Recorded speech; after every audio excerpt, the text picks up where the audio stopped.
කට්ටියට ඉතින් අද අලුත් වීඩියෝ එකක්. ඉතින් ඔයා කොටුවට අලුතෙන් පරිවියෙක් ගන්නවා නම් කියන්නේ පන්නන්න බලන් ගන්නවා නම් ටයිමින් සත්තු ඉන්නේ. එහෙම සතෙක් ගන්න නම් ඉතින් මේ වගේ ලක්ෂණ, ඒ කියන්නේ සතාගේ පිටින් බලලා හොඳ සතෙක්ද නැද්ද, ඒ වගේ ලක්ෂණ බලන්න පුළුවන්. ඉතින් මම අද ඒ ටික කියලා දෙන්නම්. එහෙනම් ඉතින් අපි යමු වීඩියෝ එකට. යන්න කලින් සබ්ස්ක්‍රයිබ් කරලා නැත්නම් දැම්ම සබ්ස්ක්‍රයිබ් කරන්න.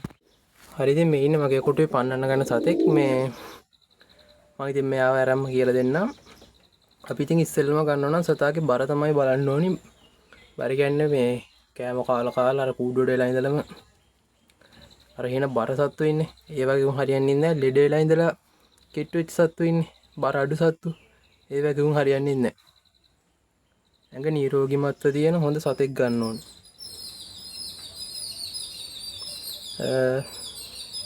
තව ඊළඟ එක තමයි වෙන්නේ, ගොඩක් අය බලනවා සතාගේ ඇහැ. ඇහි වලට පේනවාද මෙන්න මෙතන තියෙන කළු පාට මැද බෝලේ තියෙන. ඒ කළු මැද බෝලේ හීන වෙලා වටේ මේ ඒජ් එක තියෙන. ඒක ලොකු වෙන තරමට සතා හොඳට උඩ යනවා. සතාව ඒ කියන්නේ හොඳට අවුවේ ඉන්න පුළුවන්. ඒ උඩ හුළඟ ඉන්නත් පුළුවන් කියලා කියනවා කට්ටිය. ඔන්න මැද කළු බෝලේ චූටි වෙන තරමට හොඳයි. අනිත් එක තමයි හොට කොට. ඒ කියන්නේ හොට ගොඩක් දිග නැති සත්තුත් ගන්නවා කියලා කියනවා. මෙන්න මේ නාස්පුඩු එහෙම ලොකු සත්තු ගන්නවා. මැඩ්‍රස් වගේ සත්තුන්ගේම මේ නාස්පුඩු එහෙම සෑහෙන ලොකුයි.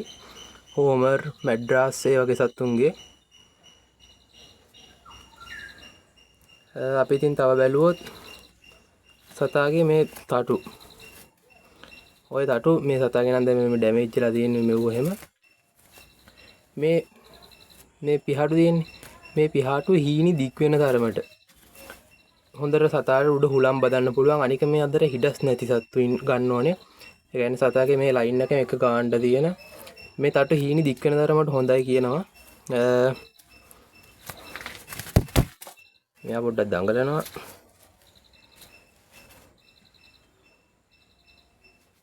හරි, ඉතින් අපි තව කාරණයක් බැලුවොත් මේ පිටිපස්සේ පෙඳේ තියෙන මේ පෙඳේ මෙන්න මේ පිහාටු දෙක තියෙන. මෙන්න මේ පිහාටු දෙකයි මේ පෙඳේ අතර තියෙන දුර. ඒක නම් සෑහෙන්න බලනවා කට්ටිය. මෙන්න මේ දුර පුළුවන් තරම්, කියන්නේ මේ දෙකයි මේකයි එක ගානට තියෙන තරම් සතා හොඳට උඩ යනවා. මොකද එතකොට අර තට්ටු එහෙම හොඳට දිගට තියෙනවානේ. එහෙම තමයි බලන්නේ. දැන් මේ ගාන අවුලක් නැහැ. මීට වඩා කොට මේ වගේ ගානට තියෙන සත්තු එහෙම ඉන්නවානේ. ඒ වගේ සත්තු ගන්න එපා. පන්නන්න ගන්නවා නම් නිකන් හදන්න ගන්නවා නම් අවුලක් නැහැ. පන්නන්න ගන්නවා නම් ඒ වගේ සත්තු ගන්න එපා. මොකද නැත්තම් ඒ සතා හොඳට උඩ ඉන්න අමාරුයි. ඒකයි අර මේ තටු දිග එකයි බලද්දි එහෙම එක ලයින් එකට එන්නේ. තව ගත්තොත් අපි තව බලනවා කකුල්. මේ කකුල් වල ඇඟිලි හීනි දික් වෙන තරමට සතා හොඳයි. තව මේ නියපොතු තනි පාටින් දිගට තියෙනවා නම් ඒත් සතා හොඳයි. තනි පාට කියන්නේ සතා කවලන්නේ නැහැ කියන එක. දැන් කළු නම් ඒ කියන්නේ සතා හොඳ සතෙක්. කළු කියන්නේ එහෙම නේ. දැන් කළු තියෙනවා, සුදු තියෙනවා, දුඹුරු පාට ටොරු ගතියක් තියෙනවා. ඒ වගේ තනි කලයකින් වදිනවා නම් හොඳයි. පන්නන්න ගන්නවා නම් මේ ඇඟිලි හීනි නියපොතු දිග සතෙක් ගන්න. එහෙමත් හොඳයි කියලා කියනවා. ඉතින් ඔය පන්නන්න ගන්න කට්ටිය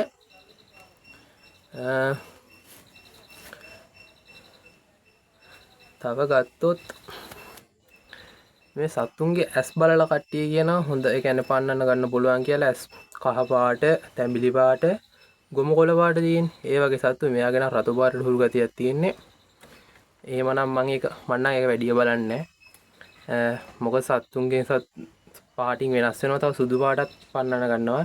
දැන් ටිප්ලර්ලා වගේ ගත්තොත් තුන්ගේ සුදු පාටයි වදින්නේ. මෙයා මේ ධම්මාරේ සතෙක්ගේ පැටියෙක්.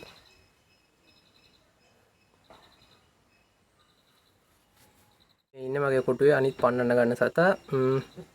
මෙයාගේ ඇහැ බැලුවොත් එහෙම මේ කළු බෝලි හීනි.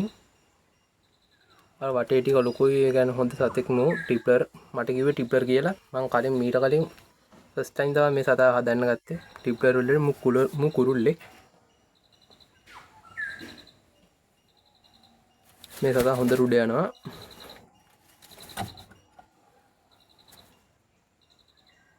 මම දන්න ධර්ම ඉතින් ওই ටික තමයි තියෙන්නේ සත්තු. ඒ කියන්නේ ටයිමින් සත්තුන්ගේ බලනකොට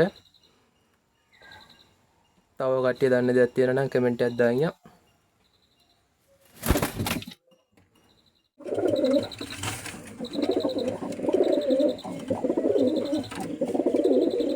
හරි ඉතින් මං හිතනවා තේරෙන්නේ නැති කියලා නේ හැමෝටම. ජය.